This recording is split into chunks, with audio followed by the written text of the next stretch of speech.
জামাত ইসলাম প্রায় ৮৪ বছরের একটি রাজনৈতিক দল। মানুষ তো প্রত্যাখ্যান করেই চলেছে, দীর্ঘদিন ধরে প্রত্যাখ্যান করে চলেছে।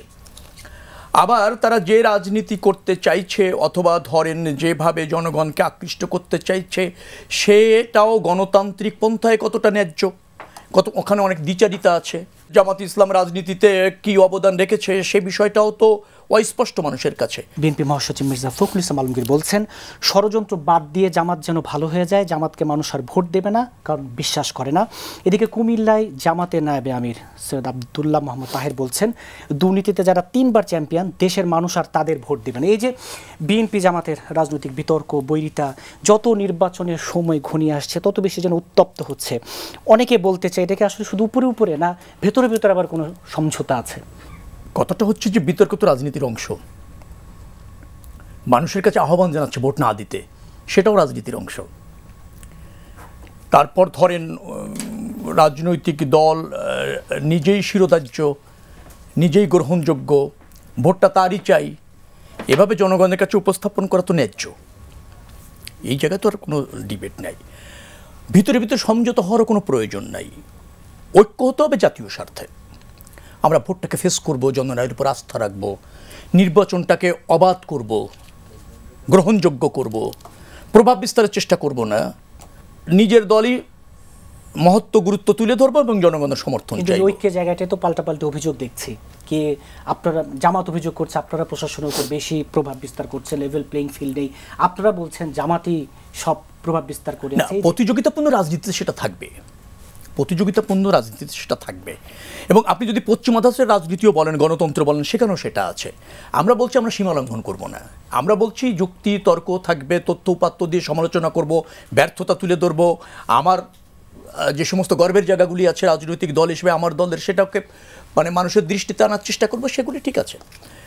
এটা তো ঠিক যে জামাত ইসলাম প্রায় ৮৪ বছরের একটি রাজনৈতিক দল। মানুষ তো প্রত্যাখ্যান করেই চলেছে, দীর্ঘদিন ধরে প্রত্যাখ্যান করে চলেছে।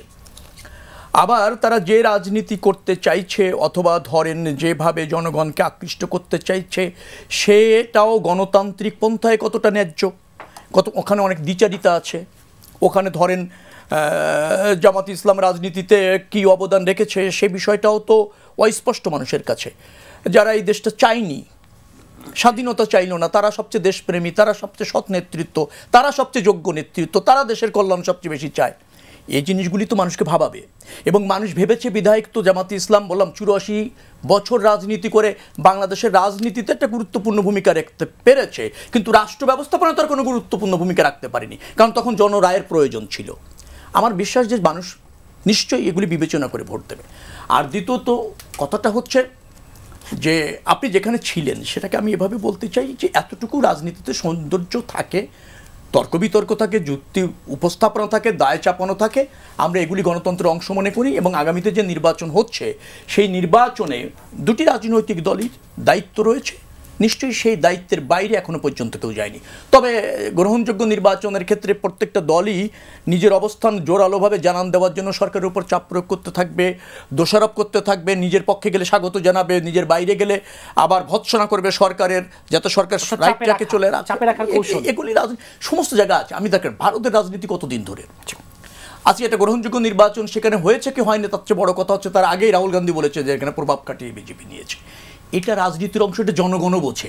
কিন্তু মূল কথাটা কি জানেন, জনগণ সিদ্ধান্ত নিতে কখনো ভুল করে না। অবাধ নির্বাচন যখন হয়েছে, যে দলকে তার রাষ্ট্র ব্যবস্থাপনার দায়িত্ব দেওয়ার জন্য ন্যায্য মনে হয়েছে, জনগণ তাকেই ভোট দিয়েছে।